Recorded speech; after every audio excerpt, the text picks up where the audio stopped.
Parecía que Rosas estaba en su momento más firme. Todos los movimientos armados en su contra habían fracasado. Pero su gobierno no resistiría un nuevo levantamiento.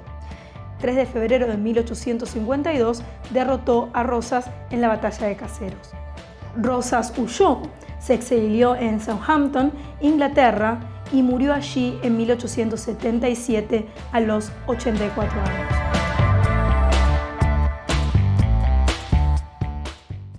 Para los vencedores, ahora sí está abierto el camino a la organización nacional, a la construcción de un Estado moderno, a la convocatoria a un Congreso, a la sanción de la Constitución Nacional. Al calor de esta construcción, se comenzó a relatar la historia argentina.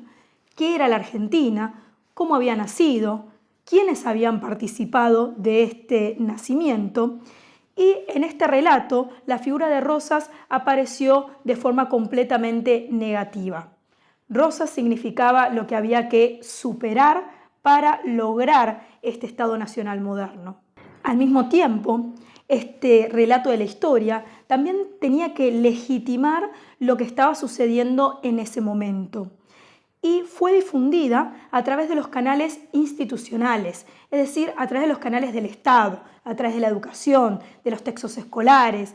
Esta pasó entonces a ser la historia oficial, que siguió vigente durante muchísimos años. Hasta hace poco tiempo seguía formando parte de la educación escolar. Al mismo tiempo, comenzaron algunos personajes a revisar la historia que se estaba contando y a pensar en Rosas no solo como un tirano, sino quizás como un nexo entre el campo y la ciudad.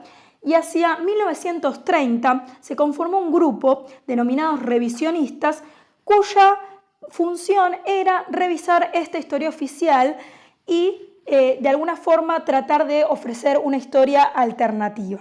Rosas, lejos de ser un tirano, pasó a ser un héroe nacional, defensor de la soberanía nacional, teniendo en cuenta particularmente su actuación durante el bloqueo anglo-francés.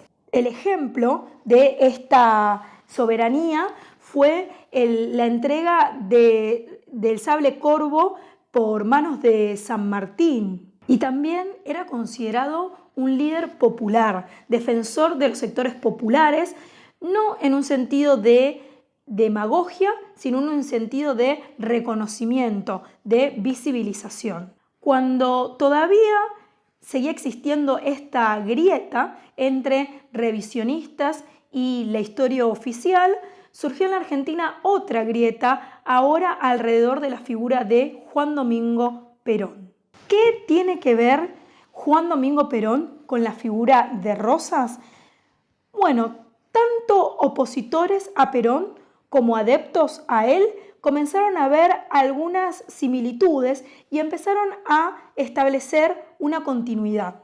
Cuando Perón fue derrocado, algunos antiperonistas comentaron que se había acabado la segunda tiranía, siendo la primera la de Juan Manuel de Rosas. Establecieron una línea Mayo, Caseros, Libertadora, que identificaría que la historia argentina estaba dada por los grandes hitos de la Revolución de Mayo, el derrocamiento de Rosas y ahora el derrocamiento de Perón.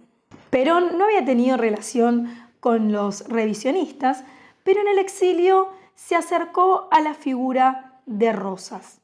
Si los opositores lo calificaban de segundo tirano, él reivindicaba la figura de Rosas y se proclamaba su continuador. Los peronistas entonces establecieron la línea San Martín, Rosas, Perón, siendo la continuidad la defensa de los sectores populares y la soberanía nacional. La grieta rosista se enmarcaba ahora en la grieta peronista. No resultará extraño, entonces, que fuera un gobierno peronista quien repatriara los restos de Rosas. En 1989, durante el gobierno de Menem, se repatriaron los restos del antiguo gobernador de la provincia de Buenos Aires. Fue la primera vez que el Estado Nacional reconocía a Rosas como figura importante para el país. No vengo a contarles el pasado de un país que pudo haber sido y no es. Por eso, al darle la bienvenida al brigadier general don Juan Manuel de Rosas, también estamos despidiendo a un país viejo, malgastado, anacrónico, absurdo. El discurso de Menem era un discurso cargado de apología a la reconciliación. Pocos años habían pasado desde el fin de la última dictadura y lo que se buscaba también con la reivindicación de Rosas era generar un nuevo relato de la historia en la cual pudiesen convivir figuras antagónicas. Es más, Menem en un discurso frente al Congreso de la Nación había dicho específicamente que él quería gobernar el país de Rosas y de Sarmiento. Frente a estos acontecimientos se reavivó la polémica en torno a la figura de Rosas. En los diarios circulaban cartas de lectores, entre las cuales se discutía si Rosas era un tirano, un liberticida, un asesino, o si Rosas era un héroe nacional o un líder popular. El Estado Nacional reivindicó nuevamente a Rosas, otra vez en un gobierno peronista. En el año 2010, Cristina Fernández de Kirchner declaró el 20 de noviembre feriado nacional. Este feriado se dio en conmemoración a la batalla de la Vuelta de Obligado. De esta forma, la figura de Rosas quedaba reivindicada por el Estado Nacional y se marcaba también en otra grieta. El otro día leía unas letras que decían que esos cañonazos de la Vuelta de Obligado se vienen sucediendo a lo largo de la historia, en esta división de los que amamos y queremos a nuestro país y de los que muchas veces, sin darse cuenta o dándose cuenta, se convierten en serviles y funcionales a los intereses foráneos. Como vimos, hay mucha gente que considera a Rosas un héroe y mucha otra un tirano. ¿A vos qué te parece? ¿Se te ocurre alguna otra grieta de la historia argentina que querés que trabajemos? Déjalo en los comentarios, dale like, suscríbete y compartilo. Nos vemos en la próxima emisión de Historia Argentina al Instante.